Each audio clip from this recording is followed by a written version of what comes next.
Happy Max or no? So, you did well. Are you happy? I hope so. Are you happy? Are you going to sleep better tonight now that the picks are made? Yeah, a little bit, hopefully. What appealed to you about Nate?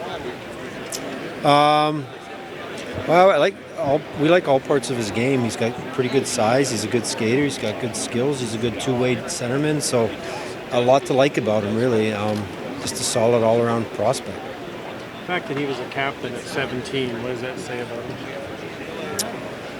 Well, I think he's got to be a solid kid. I think, for the, we'd ask the people in Brandon, how they felt about naming him captain or why they chose to. But, Jesse knows him well. Our Western scouts know him really well, and he's a really solid young man, very professional, and, so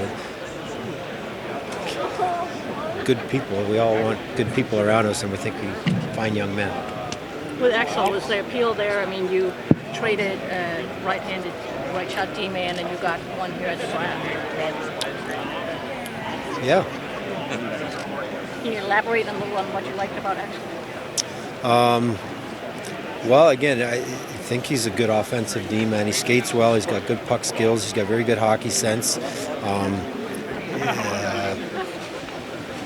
just think, a little bit different than what we have in our system. So I think he was a good fit. Both players talked about the importance of the combine interviews. What stood out to you and your staff when you were talking with them? The combine interviews are interesting. We're literally there for 20 minutes. You're trying to, we don't have a real method or strategy in them. We just try to talk to the kids, get a feel for, their interests, their background, their family, what they like to do. And really, ultimately, they were both of them nice, normal young men. They spoke well. They looked you in the eye. They were articulate. I don't know what to make of those interviews, but we like both young guys. They were really nice young men. How much of a priority was it to get kind of like a classic power play quarterback defender for you guys? Something we don't really have, and we haven't really had. So, I think honestly, I said we have a lot of priorities. We think we were able to address two of them here tonight.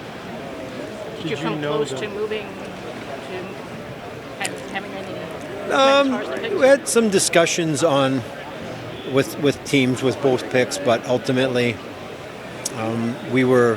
You even think about moving up, moving back with both, and see what. Obviously, we chose not to move up, and when our picks were coming up, the options to move back were interesting, but we had two particular players in each case that we wanted to use the pick on.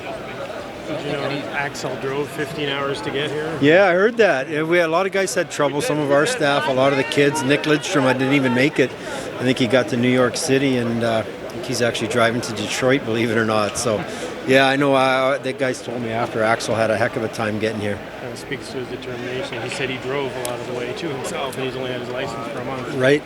Well, he can drive too. That's a bonus. Did it surprise you that there wasn't more pick moving? And I don't know if there was a single trade. I don't believe there was. I don't know what everybody else was doing, but we had some discussions with teams, and ultimately, speaking for us, we were comfortable. We had a particular player that we wanted for a specific reason at the picks. But yeah, usually I don't know when the last time you didn't have any movement. Interesting. I don't really know why. Thanks, Steve. Thanks, Steve. See you guys tomorrow. Yep.